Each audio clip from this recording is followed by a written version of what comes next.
اور یہ جو رپورٹ ریڈی کی ہے، ہمارا مطالبہ یہ ہے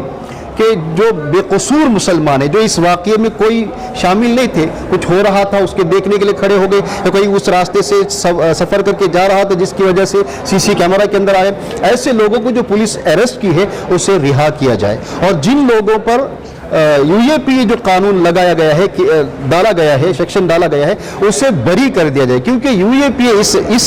اس حادثے میں نہیں آتا، کیونکہ یو اے پی جو ہوتا ہے وہ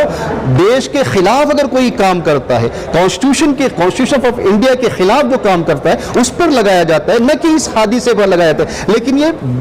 بیجا مسلمانوں کو دبانے کے لیے، مسلمانوں کی آواز کو پست کرنے کے لیے، مسلمانوں کو اور نیچے گرانے کے لیے، اس طرح کا خوف ڈالنے کے لیے اس طرح کی چیزیں ہوئی ہے۔ ہم حکومت سے بھی درخواست کرتے ہیں اور پولیس سے بھی کرتے ہیں کہ جو قانون آپ نے جو سیکشن ان پر لگایا ہے یو اے پی اے کا، اسے فوراً کیا کر دیا جائے، بری کر دیا جائے، اور جو لوگ اس کے تحت اریسٹ ہوئے اسے بھی بری کر دیا جائے۔ سر، یہ جتنے بھی نوجوان اریسٹ ہوئے ہیں اس میں کتنے قصوروار ہوں گے، کتنے بے قصور ہوں گے؟ دیکھو، اس کی تحقیق کرنا پولیس کا کام ہے، لیکن ہم جہاں تک نیچے اتر کر گئے، ہر گھر سے یہی آواز سنائی دی گئی کہ ان کا بیٹا کوئی کام کر کے ادھر سے آ رہا تھا، کوئی اپنے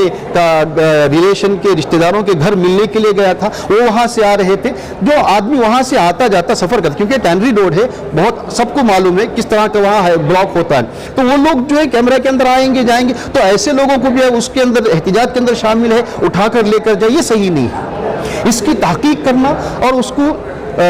کون کیا ہے، حادثے کے اندر کون ہے، کیونکہ سی سی کیمرہ چاروں طرف موجود ہے، وہ کر سکتے ہیں، لیکن کہیں اس طرح کے سوالات بھی اٹھتے ہیں، کیونکہ جب ایک حساس مسئلہ تھا، کیونکہ کسی ایک عام آدمی پر نہیں تھا، نبی کریم صلی اللہ علیہ وسلم پر تھا، ایک حساس مسئلہ تھا، پولیس کو اس میں ڈیلے کرنے کی ضرورت نہیں تھی، لیکن سوال یہ ہے کہ پولیس ڈیلے کیوں کیا؟ ایک دوسرا، جب احتجاج کرنے کے لیے چند لوگ آئے تھے، 100-150 کے قریب تھے شروع میں، اسے آرام سے اسے ہینڈل کر کے اسے اس کے گھر بھیجا جا سکتا تھا، یا یہ کام کیا جا سکتا تھا کہ پولیس فوراً اس کو پکڑ کر اریسٹ کرتی، اور جو احتجاج کرنے کے لیے آئے ان سے یہ کہتی کہ ہم نے نوین کو گرفتار کیا ہے، جو کارروائی ہم جس طرح ہو سکے ہم اس پر کریں گے، اگر اتنا کہتی تو وہاں سے لوگ ہٹتے تھے، وہاں سے لوگ چلے جاتے تھے، پھر اس طرح کے واقعات نہیں ہوتے۔